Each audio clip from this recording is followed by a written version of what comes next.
Terima kasih klik video ini dan jangan lupa subscribe.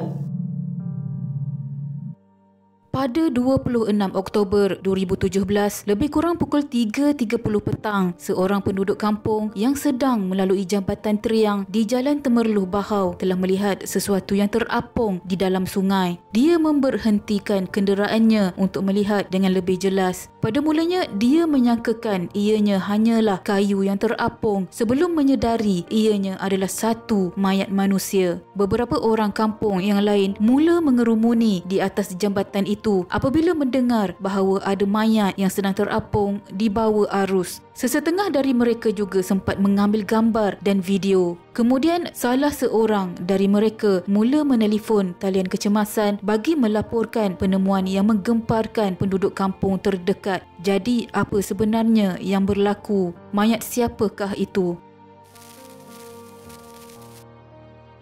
Menurut seorang pegawai penguasa bomba kanan 1, Khairuddin Othman berkata pihaknya menerima panggilan daripada orang awam pada jam 3.52 petang memaklumkan kelihatan satu mayat terapung di Sungai Teriang berdekatan Jalan Teriang Seri Buntar dan sedang dihanyutkan arus. Tetapi sejurus anggota bomba yang terlibat dengan operasi tiba di lokasi yang disebutkan tiada mayat ditemui. Namun berdasarkan makluman pengadu dan gambar yang dirakam menerusi telefon bimbitnya, memang jelas kelihatan satu mayat yang sedang terapung. Jadi ianya dipercayai dihanyutkan oleh arus. Beliau berkata 8 anggota bomba bergegas ke lokasi kedua untuk memulakan operasi mencari mangsa. Sebaik sahaja melakukan operasi, mereka terjumpa dengan orang awam yang memanggil mereka. Rupa-rupanya mayat tersebut telah dibawa ke tebing sungai oleh 2 nelayan yang kebetulan berada di lokasi terbabit. Anggota bomba kemudian membantu mengangkat mayat tersebut ke darat dan menyerahkan kes kepada pihak polis untuk tindakan susulan. Berdasarkan fizikal mayat, mangsa adalah seorang wanita dan dipercayai telah lemas dalam tempoh 24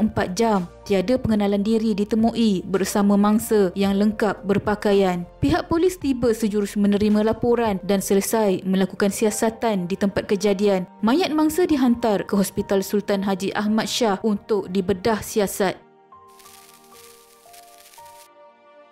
Setelah dibedah siasat, mayat tersebut adalah mangsa bunuh berdasarkan 45 luka tikaman ditemui di badan mangsa yang menjadi punca kematiannya. Pihak polis telah menghebahkan penemuan mayat tersebut dan ciri-ciri fizikalnya kepada umum dan meminta maklumat dari orang awam untuk mengenal pasti identiti mayat yang dijumpai itu. Berita itu didengari oleh sebuah keluarga yang anak perempuan mereka sudah beberapa hari tidak pulang ke rumah. Lalu mereka ke hospital untuk membuat pengecaman. Mangsa kemudian dikenal pasti oleh ahli keluarganya. Mangsa dikenali sebagai Nur Amira Abdullah, seorang remaja berusia 14 tahun dan sudah tidak bersekolah. Kes itu kemudian disiasat di bawah Seksyen 302 Kanun Kesesaan.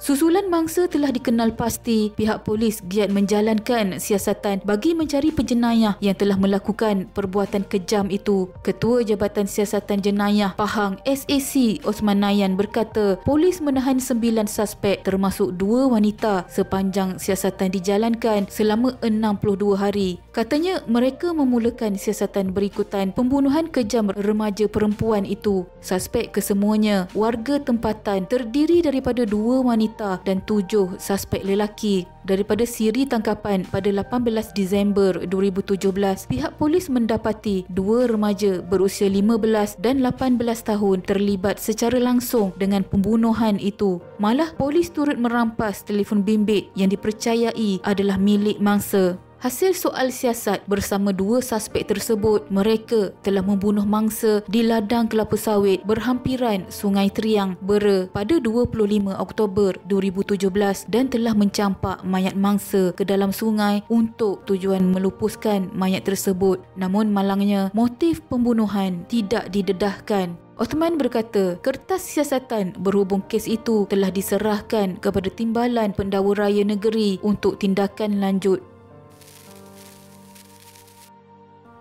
Pada 29 Disember 2017, 2 remaja tersebut dihadapkan di Mahkamah Magistrate di Temerloh atas tuduhan membunuh mangsa. Zamirul Alif Muhammad Zaki berusia 19 tahun yang berasal dari Taman Merbau Indah dekat Bera dan seorang lagi remaja berusia 15 tahun mengaku faham akan pertuduhan yang dibacakan di hadapan Magistret Najwa Hashim. Kedua-dua remaja berkenaan yang tidak diwakili peguam dilihat mengangguk faham selepas pertuduhan dibacakan, namun tiada sebarang pengakuan direkodkan. Mereka didakwa membunuh Nur Amira Abdullah di ladang kelapa sawit di tepi Sungai Teriang Estate, Bera antara pukul 1.10 pagi hingga 3.30 petang 25 Oktober 2017. Mereka yang berasal dari Bera didakwa mengikut Seksyen 302 Kanun Keseksaan. Jika sabit kesalahan, Zamirul Alif boleh dikenakan hukuman mati. Bagaimanapun, remaja lelaki berusia 15 tahun itu terlepas daripada hukuman berkenaan kerana masih di bawah umur dan dia boleh dikenakan sebatan denda atau ditahan di sekolah khas mengikut Seksyen 91-1